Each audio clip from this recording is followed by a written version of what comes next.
He wore the uniform of a hero, but secretly passed thousands of classified pages to the enemy. He walked through Moscow right under the KGB's nose, met with foreigners, photographed missiles, signed fake passports, and all without raising a single suspicion. Then something happened so bizarre that intelligence analysts still can't agree whose side he was really on. Why did he beg for a personal meeting with the Queen of England? Why did he offer to leave his own family as hostages? And is it true what they say about the way he was eliminated, a method so horrifying it was never spoken aloud in the USSR? Almost no one knows the role he played in one of the most dangerous moments of the 20th century.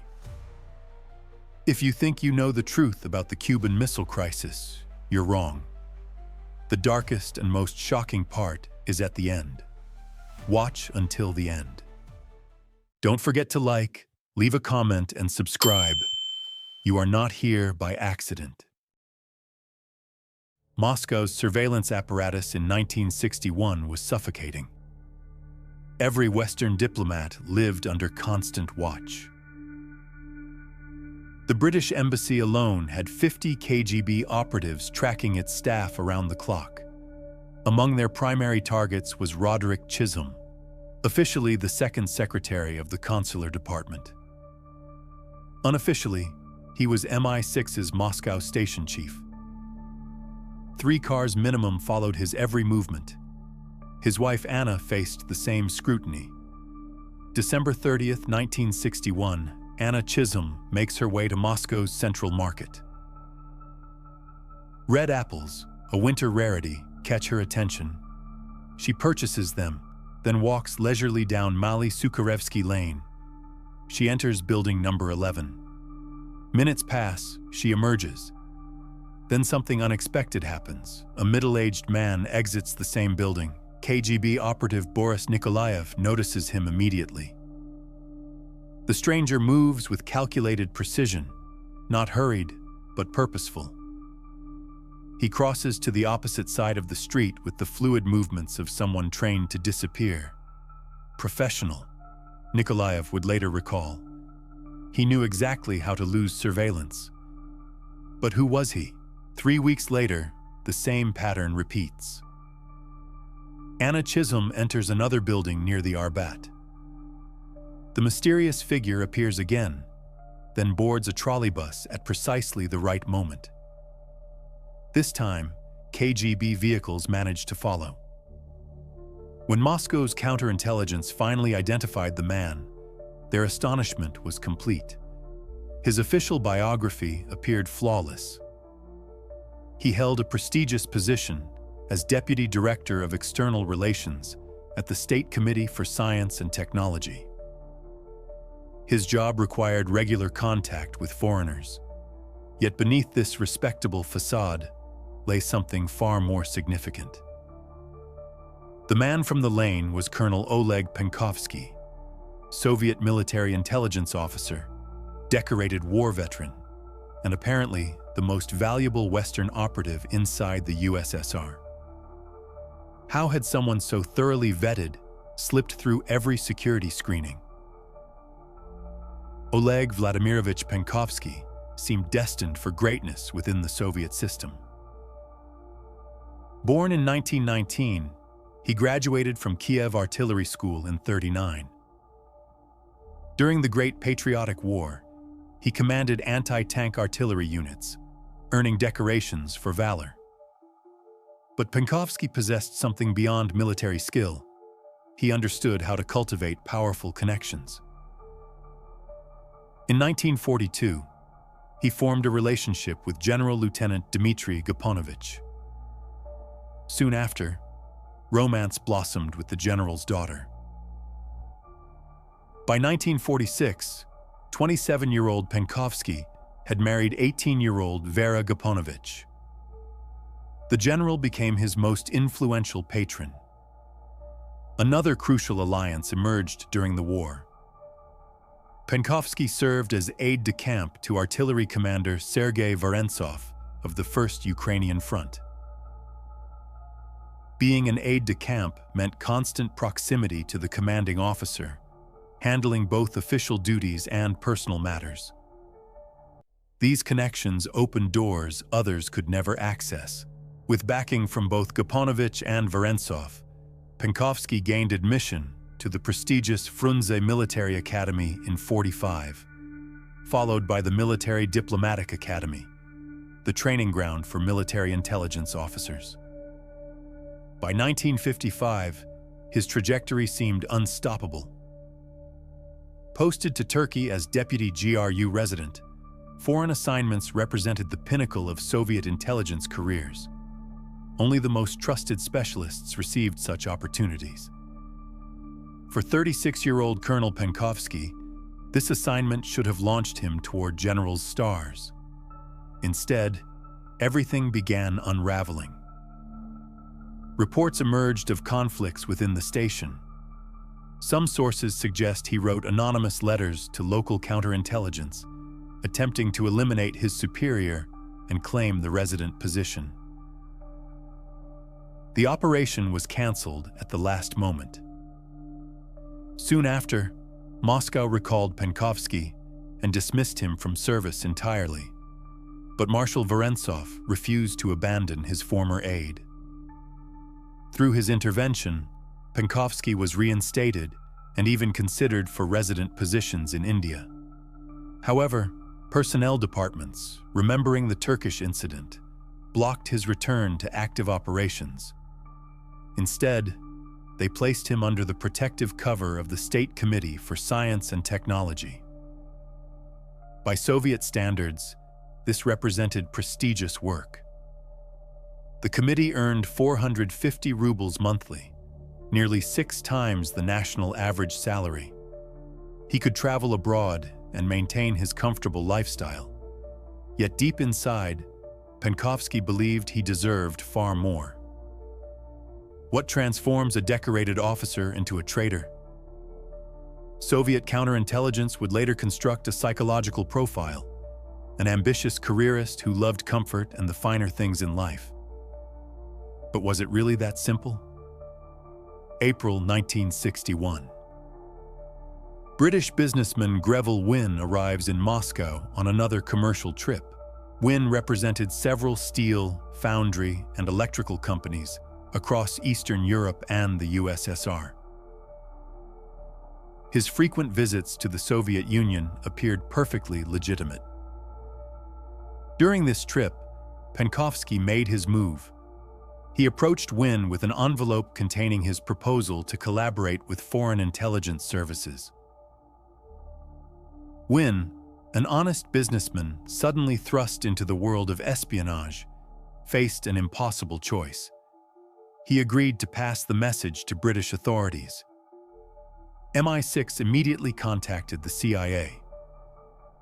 Both agencies decided to jointly develop the Soviet colonel and conduct his recruitment in London. April 20th, 1961. Penkovsky arrived in England leading a delegation of Soviet technical specialists. They were housed at the Mount Royal Hotel in London. Wynne informed Penkovsky that contacts awaited him in room 360. The recruitment team was impressive.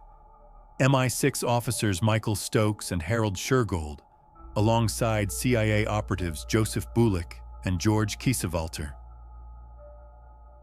Over the course of his assignment, Penkovsky met with them 17 times.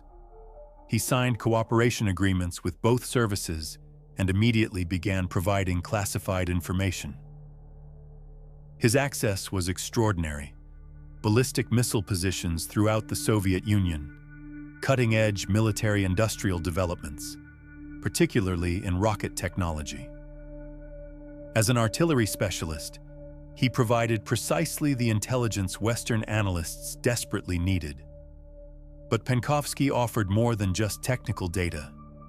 He revealed GRU structure, military intelligence training systems, and identified Soviet intelligence officers operating under diplomatic cover across 20 countries worldwide. His Western handlers were impressed with their new agent, though certain peculiarities in his behavior immediately caught their attention.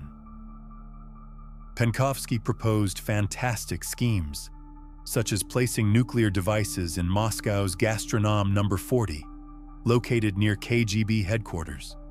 "Give me miniature nuclear devices," he suggested. "I'll transport them here and place them wherever you specify. Military units, strategic objects. You can detonate them when nuclear war begins." This proposal stunned his Western controllers, who quickly redirected the conversation toward more practical matters. But what was Penkovsky really thinking? Was this the desperate fantasy of a man in over his head, or something more calculated? Back in Moscow, Agent Alex, Penkovsky's MI6 codename, or Jung, his CIA designation, settled into his new role. He lived with his mother, wife, and daughter in an excellent Stalinist building on Maxim Gorky Embankment, now Kosmodemyanskaya Embankment. His apartment contained numerous luxury items acquired during foreign trips, including the world's smallest camera from a renowned German manufacturer. This compact, high-quality device could fit inside a matchbox. Soviet miniature photography equipment existed, but was twice the size of foreign alternatives. More importantly, this camera could photograph documents from 20 centimeters away without complex settings or additional optics.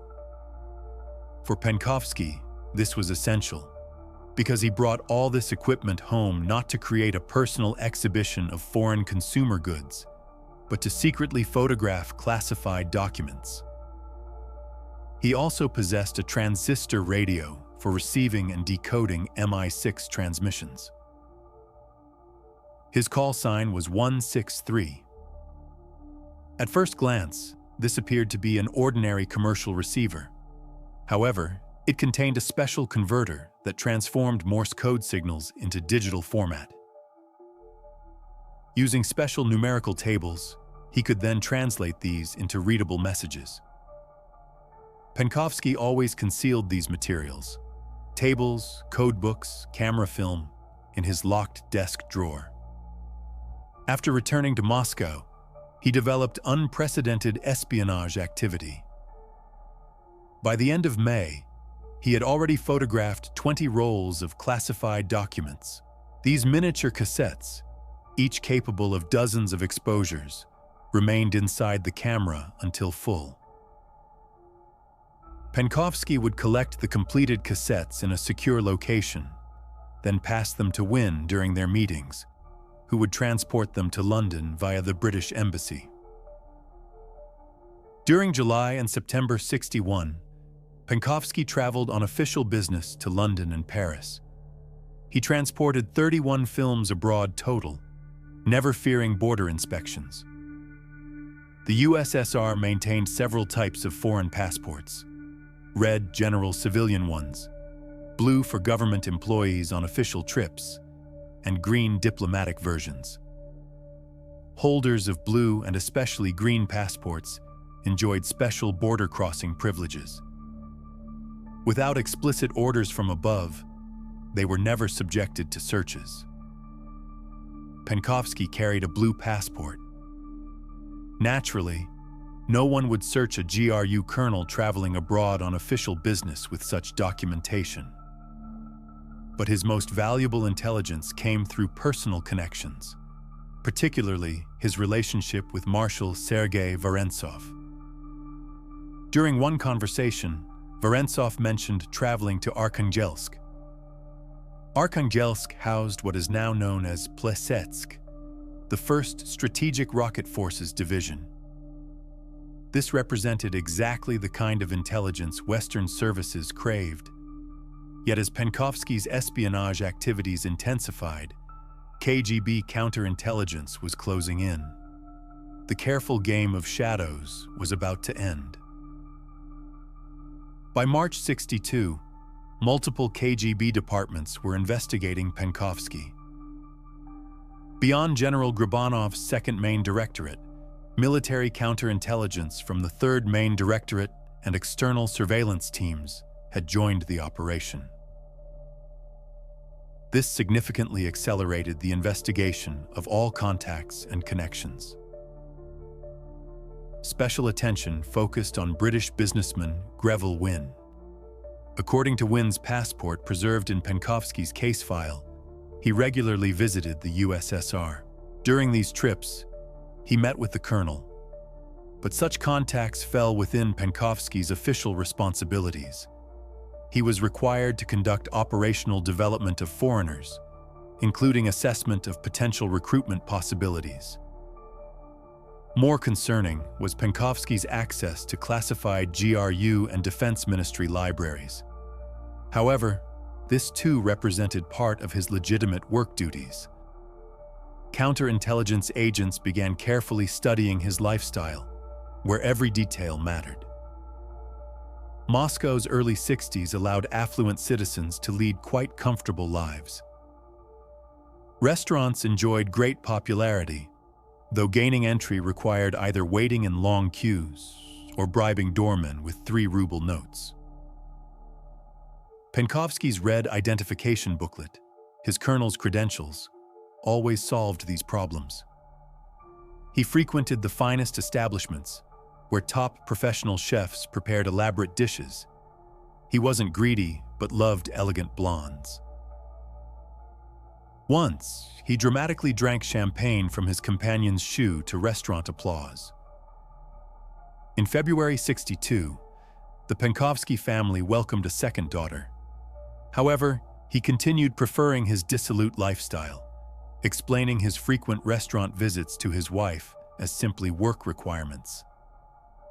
She knew he worked in intelligence, former KGB officers recalled. This provided convenient cover for his behavior. She accepted his explanations. He was alive, he came home, she probably loved him. Why wouldn't she love him? He was a normal man, a war veteran, holding a good position and engaged in serious work. KGB analysts compiled his psychological profile, a capable careerist who loved comfort and beautiful living. But even experienced counterintelligence officers couldn't yet imagine the true scope of Penkovsky's espionage activities. Then something unexpected happened. In April '61, when English businessman Wynne visited Moscow again, Penkovsky used this opportunity to request help escaping abroad. Meanwhile, he proposed ending all personal meetings and using only dead drops for communication. One such location was in the entrance of a building on Pushkinskaya Street, now Bolshaya Dmitrovka. Films and other materials easily fit inside an ordinary matchbox wrapped in soft wire with a hook-shaped end. The procedure required entering Building 5-6 on Pushkinskaya Street and securing the information box behind the heating radiator, between the radiator and wall. After making a dead drop, Penkovsky would signal by marking the letter O on a lamppost near Building 35 on Kutuzovsky Prospect, using any coloring implement. If he found himself in difficult circumstances, a different mark should appear on the post, a black cross. His controllers regularly drove past the post, but no distress signal appeared there. They didn't know that the KGB operation against Penkovsky was actually nearing its finale. Observing Penkovsky's apartment, counterintelligence agents noticed one strange detail. He frequently approached his windows and, leaning over the windowsill, performed some kind of manipulations. But what was he doing? To solve this puzzle, the KGB developed an extraordinarily sophisticated technical operation for that era. In September '62, Penkovsky's upstairs neighbors received a pleasant surprise. Their entire family obtained passes to a prestigious Black Sea sanatorium during the velvet season. As soon as the happy vacationers departed south, a hidden camera was installed in their apartment's flower box on the balcony, tiny, matchbox-sized, designed to lower on command and photograph everything happening in Penkovsky's apartment. But how did operatives control this camera? Modern surveillance systems allowing real-time viewing on laptop or smartphone screens didn't exist then. Counterintelligence solved this problem too. They established an observation post in the attic of the building opposite Penkovsky's residence, installing the camera control panel there. Cable had to be laid along the bottom of the Moscow River. When he approached the windows, this camera could record him, and it was directly documented that he was photographing classified materials, former officers recalled. At some point, using this same equipment, they saw him holding a passport with a false name and signing it. This could mean only one thing: he was preparing to flee. Soviet counterintelligence decided to act immediately. They treated the chair he sat on with a special substance that would make him ill, requiring hospitalization. During his hospital stay, they searched his apartment. In his desk's secret compartment, they discovered everything: codes, ciphers, encryption tables, and a substantial amount of money. What surprised investigators most was that despite his wealth, his elderly mother still worked as a cleaning woman at an institute. An operative with so much money, yet keeping his mother working as a cleaning lady, officers noted with disgust. The search results left no doubt. Penkovsky was indeed a foreign operative. On October 22, 1962, he was arrested, but the story was far from over. In custody, Penkovsky quickly confessed to everything. According to one version, he was promised a relatively light sentence if he revealed all details. He even wrote a letter to the KGB chairman requesting an opportunity to atone for his guilt before the motherland by accepting the most dangerous foreign assignment. He even offered to leave his family as hostages. "Don't turn me into a corpse. This would be a gift to the enemy. If I betray my word and promise and send poor quality materials or flee, destroy my family. You can always deal with me too, but this won't happen. In my burning desire to bring real benefit to the motherland now, my strength lies in my family members." Family members were also interrogated. It was established they knew nothing of his espionage activities. His wife wrote to the KGB requesting permission to support herself from his confiscated assets, as she had no means of survival. Her request was granted. November 2, 1962, KGB officers began the operation's concluding phase, personally supervised by General Lieutenant Oleg Gribanov. That morning, a mark in the shape of the letter O appeared on post number 35 on Kutuzovsky Prospect. For the American intelligence officer reading this signal while driving past, it meant information had been deposited for him in the dead drop at Pushkinskaya Street, 5-6.